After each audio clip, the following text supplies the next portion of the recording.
Hello, everybody, and welcome back to the Crack the Egg podcast. I'm Jess, And I'm Adriana. and today we are going to be debriefing Adriana's latest market, which was the same time as my last show. Um, we've had a pattern lately of having shows on the same day. But this is her last one before she takes a little break for the summer.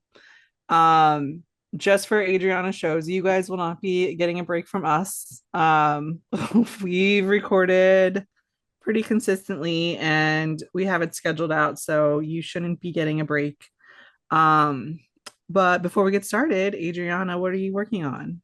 I am still working on Loaf Cats. We are doing another two episode recording day, so I am still working on it's not the same Loaf Cat that I was working on last episode, but yeah, same pattern. What about you?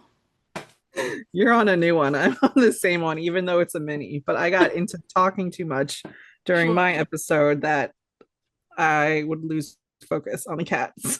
that's fair. All right. So, do you want to give the people the background of the show, when, where, who, all that information? Sure. So this market was this past Saturday, June 14th. It was through The Wandering Maker. I have already done one show with them for the year. That was the show back in at the end of March. And I've done, I think this is now, it was, I want to say my fourth or fifth show with them. I started doing their shows, getting into them last year, and I am booked for the rest of the year for every other show that they have. So they're going to have another show in August and then in October and November, and I'm all set to go for each of those. The Wandering Maker for me historically has been my top three shows have all been with them. And this time, this market was at a different venue that I hadn't been to before, up in Mechanicsburg. It's like 3 minutes from where I teach. It's was at a place called Schrock's Enterprises. They're like kind of like your barn venue for different types of events, things like that. But it was set up a little bit differently because we weren't necessarily, they called it an open air barn, but it's not like in the sense of a barn like I was in March. It reminded me, I don't know how to describe it. If you imagine kind of like a chicken coop, but it's obviously nicer, right? Because it's meant to hold people. There was like a dance, I was literally on the dance floor set up in the space. But it's just open air. It's got all these windows, stringy lights inside. And so how the market was organized was that most of us were inside this open air barn, and then there were some people including like the food vendors who were set up outside in their own tents. And that is pretty much the setup of the market. It was from 9 to 1. And yeah. So, it rained this weekend. Uh, but you said you were on like the dance floor. Was that more inside or Mhm. okay? Yeah, Did most of us were completely inside.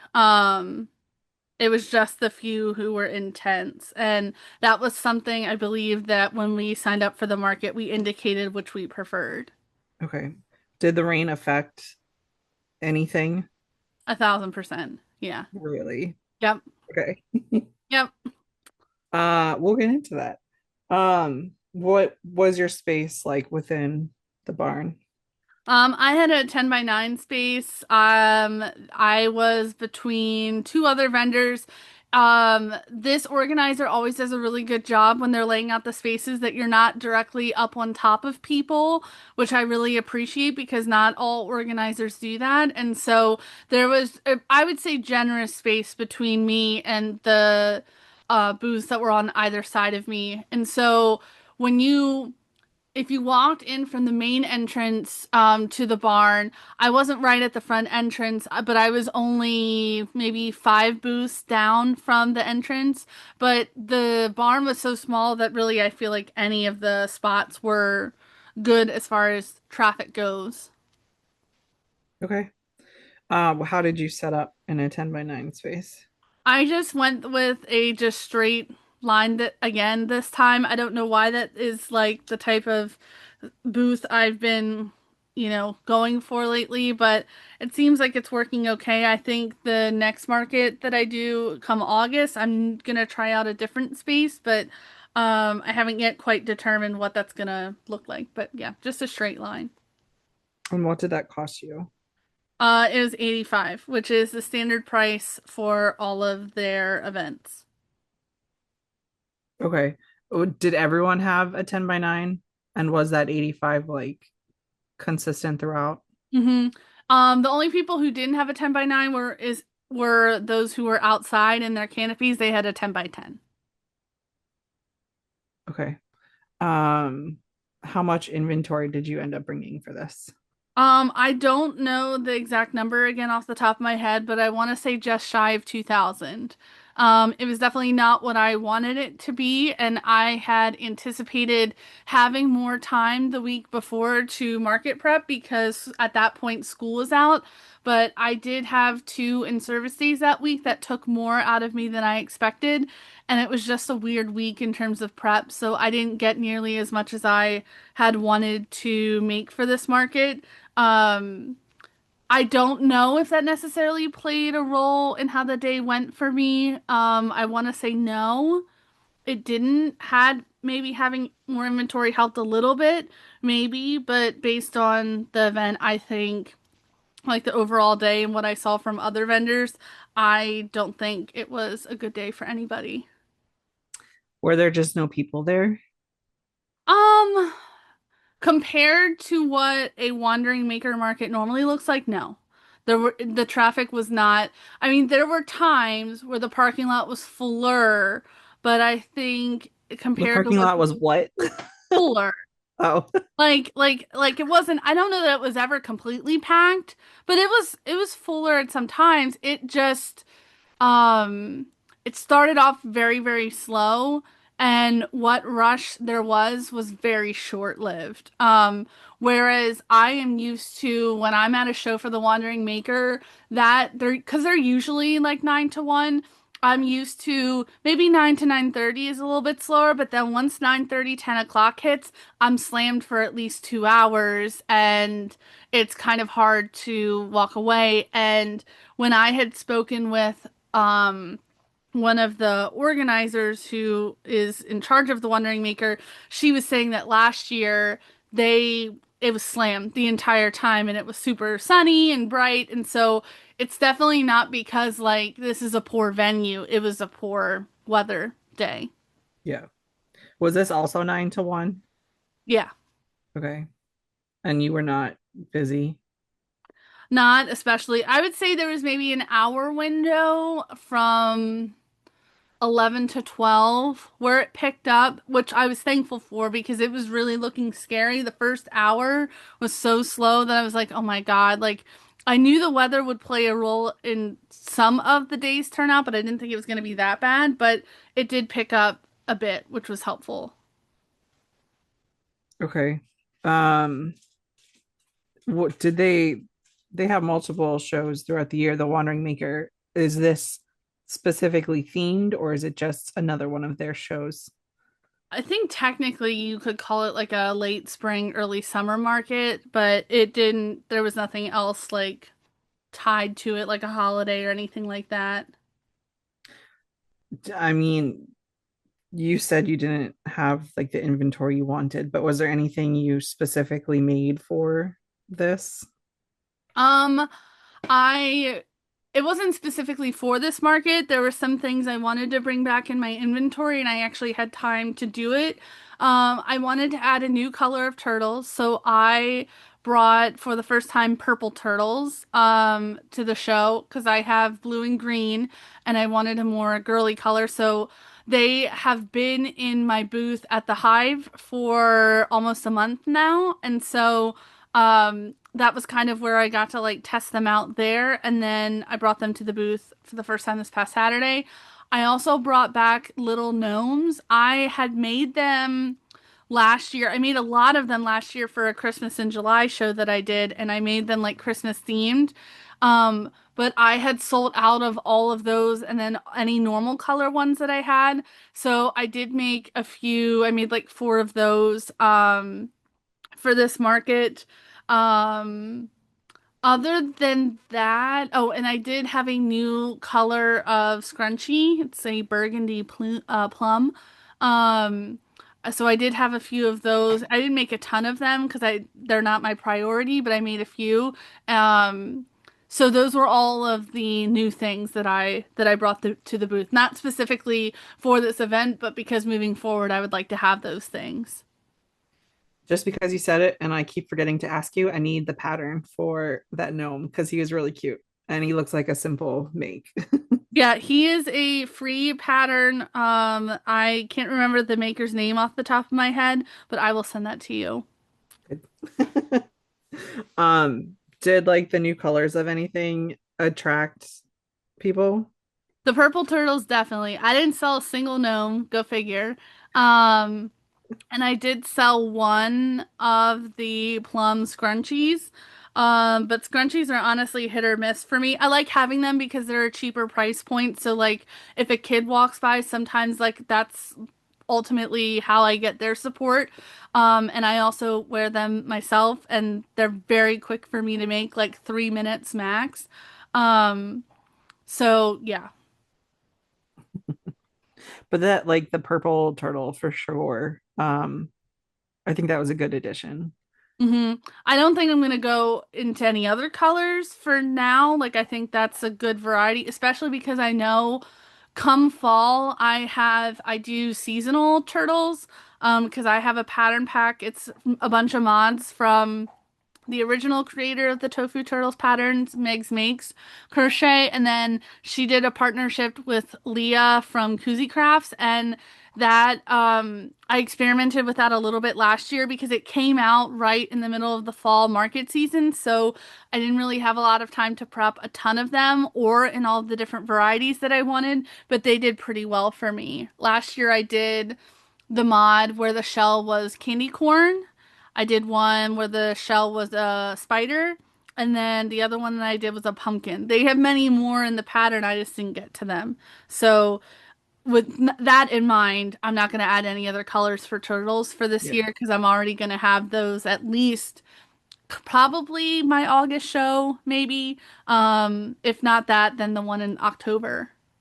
that's good thinking. Do turtles do well for you generally? hmm Okay. I don't know if it's because of how I have them displayed or if that's just because that's like a trendy-ish thing, but it is both at the store and in my booth. Honestly, they're probably my best sellers. That's good. hmm Um, did you have a goal for the weekend? As far as inventory or sales or both. Both. I mean, sales as I'm used to making at least 500 with them a show. Ideally, I obviously want to make more than that. I've had shows with them where I've made more. So I think that was the sales goal I had. Inventory goal, I'd really love to get to a place where I can have three, four, five. It's just a matter of having the time. So yeah, I would say those were my goals. I think still you could up the price of your turtle a little bit. just just FYI.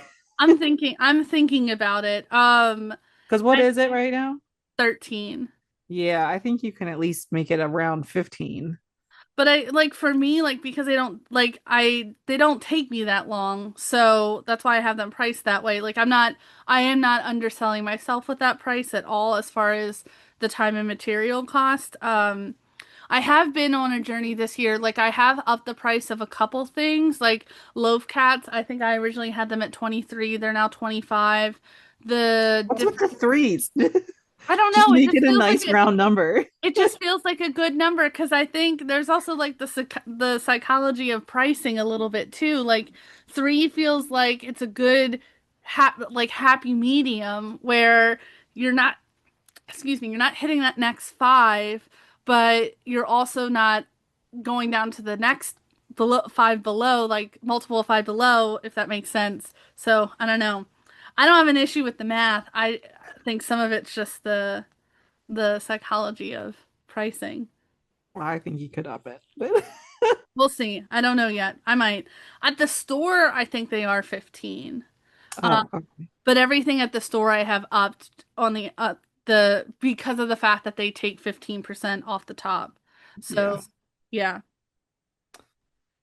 Um, of the people that came, what type of crowd was it?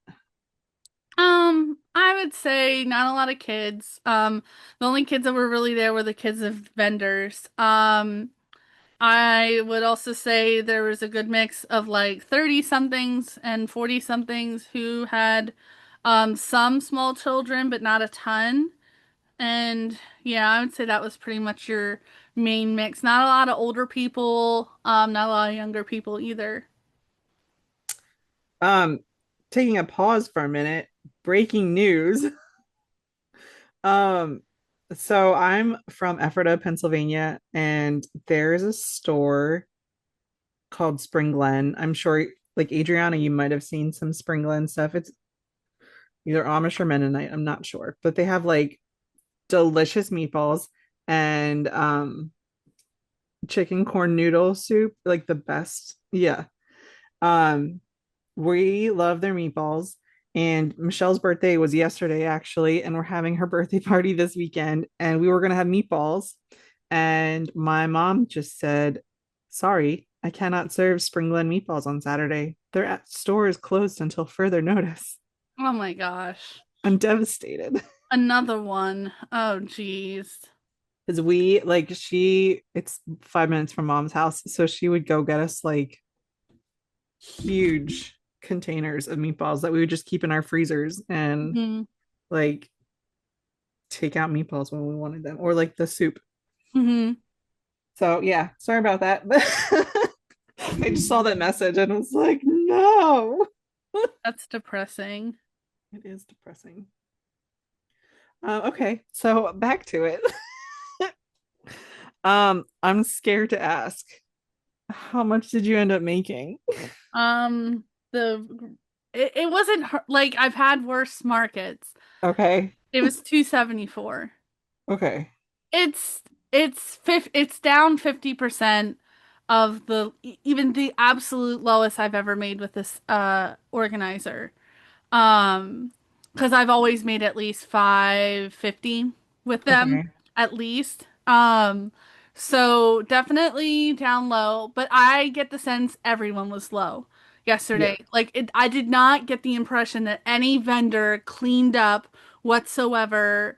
Um, and I'm not sour about it because I think ultimately, now I do know there were a decent number of markets, yes, or not yesterday, last Saturday. Mhm. So did that maybe play a tiny bit of a role? I doubt it. Maybe it could have, but I think ultimately you had crappy weather, and I think really that's what did it. Plain and simple. And that unfortunately that's not something I can control, and Yeah. so um it is what it is. I made back the booth fees, so that's good. People still took my cards. So who knows if that leads to something down the line. And then the one thing I will say that also helped me not be so negative is the store popped off for me on Oh, Saturday. good. Like the Hive, I think I sold like a lovey, three loaf cats, and a couple other things. So technically, when you factor in those things, for total sales that Yellow of the Egg Designs did on Saturday, I hit what I normally hit for the Wandering Maker. So that was at least some silver lining to the day, and I'll take it. Like I'm not upset about it. Would I have ideally had that all at the Wandering Maker? Sure. But that's at least that was the one thing that really helped me on Saturday was getting those notifications and knowing, okay, well, at least I'm doing somewhat well there. Like I think that was probably my best sales day at the Hive yet for whatever reason. So it is interesting to me because it was also raining up there that it can be raining in a market and I don't do super well, but it can be raining up at the store and I still can do semi well for myself. So it also like reaffirmed in my mind, like, okay, like this is a good thing to have that as, so to say, backup when a Yeah. market doesn't go as well. That's what I was gonna say. Like, that's a good um secondary or additional option to have. Yeah. So that was pretty good. And I'm doing pretty well, I think, for the month. I don't know if I'm gonna beat last month necessarily, but people are also starting to go on vacations right now, and so I don't know how much, you know, disposable income people have on other things. But I am very interested to see like, okay, how does it go like the next time I have a show? Is it still gonna go crazy at the Hive on at the same time, or is it not so much? So I don't know. Is the location of the hive like a vacation destination I area? I wouldn't say so. I mean, maybe people go to Bethlehem for stuff like that, but in my mind, the I feel like closest. people go to Bethlehem more towards Christmas. Yeah. The one thing that might be drawing people to that area in the summertime, it is very close to Dorney Park. That is Oh, something I will okay. say. And there are some other touristy destinations near the area, like the Crayola Yep. experience is up there, so that could also be pulling people in the summer. Um, but as far as like, it's not like there's a beach nearby or I can't think of a lake that's nearby that people would be driving to for camping or whatever. So, yeah. Yeah, I wasn't sure of its surrounding areas. Hmm. Um, so like of your customers, was there any standout interactions Good question. The or one with other vendors? Like include vendors in that. With vendors, for the most part, no. One of my neighbors, we had met last year at my first show of the year, and her and I had gotten talking. Her name is Patty, and she owns Cologne Creations, and she does polymer clay earrings. And we had met at that show last year. This was at a t different organizer, totally different vibe, type of event, and we were put next to each other again, so we got to like catch up a little bit. We both have a background in education, and she also like lives in the Mechanicsburg area, so catching up about stuff like that, which was nice. um as far as like any other vendors, not really. I mean, I had shared earlier, I had a conversation with the organizer at one point, and she shared, last year was much, much busier. And that was pretty much it as far as the vendors go. In terms of customers, one interaction that I had was annoying, to be honest. This preteen, and listen, I'm used to the teenagers because I teach them, like I know how they work, but this preteen, she made a snide comment to, I don't know if it was her mom or her grandma, I can't remember exactly, but she was looking at my loaf craft and she's like, every crochet booth has these. And I'm just like, well, I'm literally the only other crocheter here, so that's fine if you have seen these before, but I'm also just like, do you say that when you go to, I don't know, Walmart and Target and they have the same trending, I don't know, stuff? Like, I was just Yeah. like, this is annoying, but whatever, it's fine. You're a kid. I was just like, that's a weird comment to make. Like, of course, I'm gonna, to some extent, it's fine, Wednesday. It's fine. Um, like, of course, there's going to be some trending stuff that overlaps, but I think for the most part, I do a good job of not just leaning into a trend for the sake of it Yeah. being trendy. Like, I do genuinely like making these and they do well for me. So, trend Right. not. Who cares? Right. Um, and then as far as like any other like positive interaction, I can't think of anything like that particularly stood out to me. People were nice. A lot of people looked at the anchor. Obviously, no one got the anchor because when that happens, I will be sure to mention it. It will sell at some point. I know it. I'm just waiting for that right person to come along for it. And yeah, I can't really think of anything else. I did sell a lovey. I always sell at least one lovey at this show, which is nice, or with this organizer, which is nice. I didn't have the variety that I wanted to have, so hopefully for August I will. Excuse me. Um, so yeah. Any final words on this show? No, just, it's they can't all be winners. It stinks that the last two shows I've had now have not been the best, but I definitely don't feel um I don't know that it's a lot of this is coming from things that are out of my control. Like I said, I don't know that having $3,000, $4,000 in inventory would have made much of a difference. Especially just based on like what was selling for me anyway. And so I think you just have to roll with it. And especially right now when there's so much uncertainty in the economy, for example. I don't know that this year for anybody is going to be like a crazy market year.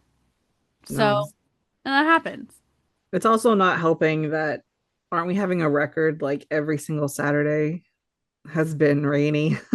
Also, that too, right? That definitely plays a role. And it doesn't matter whether your event is indoor or outdoor, it's still going to have an impact because there are just some people, probably myself included, who don't want to go out when the weather's crappy.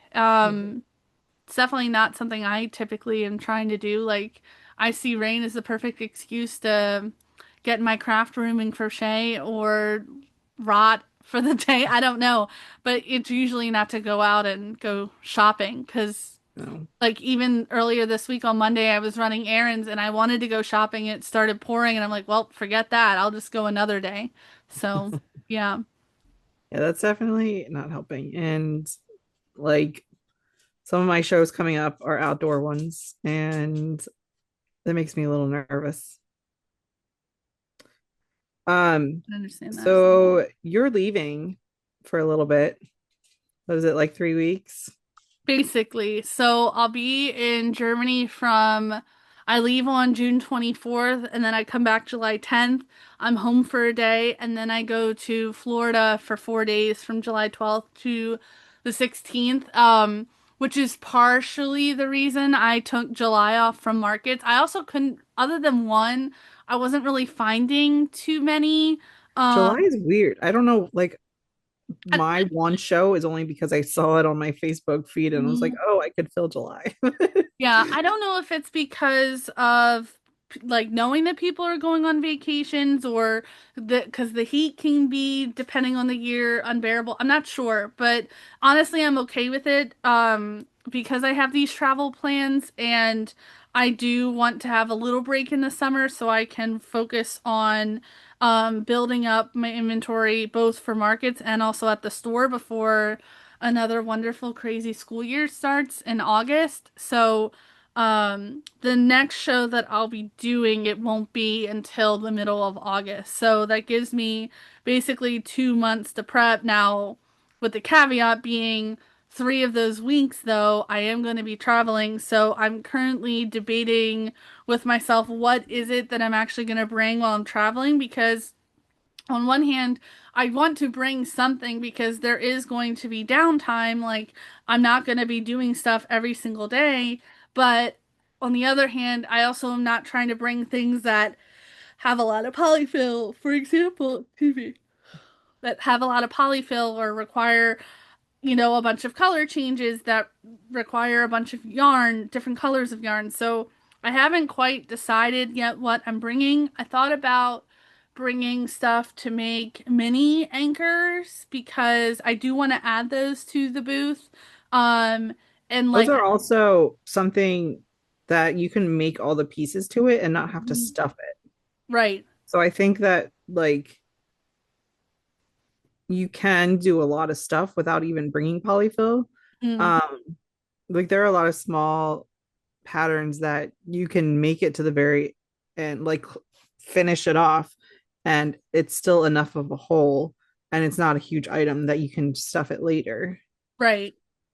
So that's currently what I'm going back and forth with myself on, like what do I want to prioritize? Because at the same point, like I don't want to bring like I could bring yarn to make pigs, and I could make pigs all day, but like I also don't want that to be the only thing because if I decide I want to switch it up and I get sick of making pigs, I don't want to be stuck with just one thing.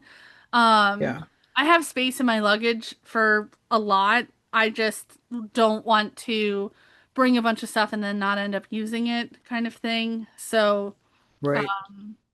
So we'll see. And then when I go to Florida, I won't have as much space because I'm not taking check luggage, so I'll have to bring smaller projects, but I think I know when I go to Florida what I'm bringing. I'll be talking about my one of my new ideas for both the market and the store in our next episode. So I won't give that away quite yet.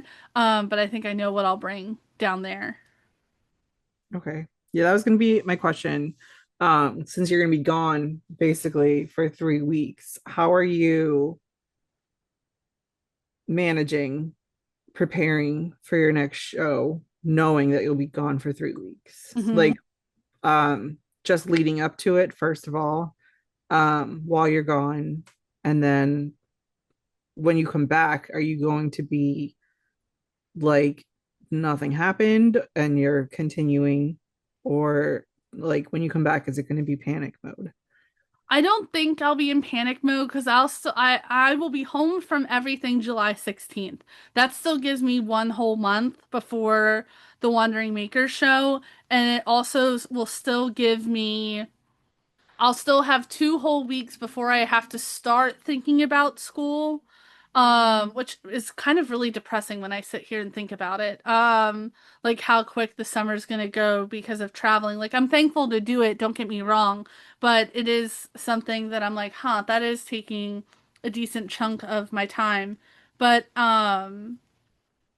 leading up to it right now, my priority is I have some custom orders that I need to start preparing. So that is going to take away from my ability to market prep. And I'm pretty much telling myself right now, I'm not going to get any market prep done between now and when I leave, just because I have these custom orders and they're substantial. And then I'm also trying to stock up for the hive because I won't be able to get up there to restock for at least a month. So, hence why like I'm working on loaf cats because I sold out of them up there. So, right now the plan is just focus on the custom orders and then the prepping whatever I can for the hive. And then while I'm gone, just depending on what it is that I decide to make. Again, part of me is tempted by the mini anchors, but then part of me is also like, they're still going to be a high dollar item. I don't know how often they're going to sell. Is it worth my time to make these while I'm gone and not focus on something else?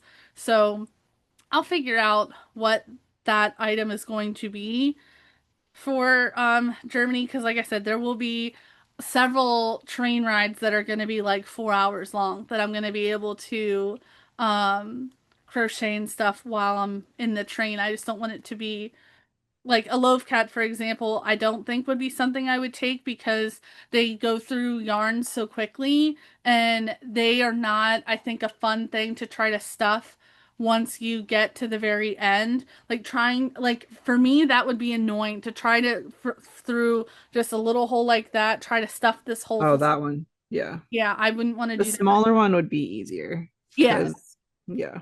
yeah, if I did the minis, that might be a thing. Now, there is another thing we'll talk about in the next episode that I'm looking to add to my booth that's a lower value item. I might be bringing stuff to make that. So, Okay. but Do I know about this thing? I don't think so. Okay. Yeah. So yeah, So I think that's it for Adriana's debrief. just um, our next episode, we have decided to do sort of a State of the Union kind of episode. Adriana, do you want to talk on that a little bit to prepare the people? sure. So we both have this break a little bit, at least as far as markets go. And so to make sure that we still have episodes coming, I thought it would be a good time to kind of debrief where we've been so far this year. How is it going compared to how we thought it would go? How's it comparing to last year? And then also talk a little bit about what are our plans for the second half of the market season, because we're kind of approaching this transition point in both for the calendar year, but also for our market year, where we're getting into the second half of the year. We're starting to think about things like, okay, what's fall market prep going to look like? What's holiday market prep going to look like?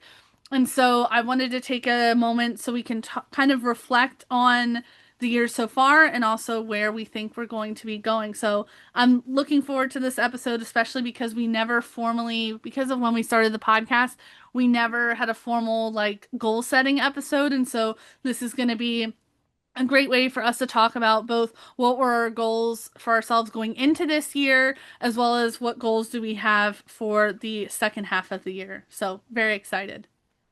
Yep. I got a lot to say. Yes. So, thank you guys so much for listening and for joining us today. We appreciate every listen, every watch that you give us. Please rate and follow our podcast wherever you're getting us or seeing us. And be sure to also follow our business accounts on Instagram and Facebook. Jess is at Craic Creations, Craic Craic, and I am Yellow of the Egg Designs. And we'll catch you in the next episode. Bye. Bye.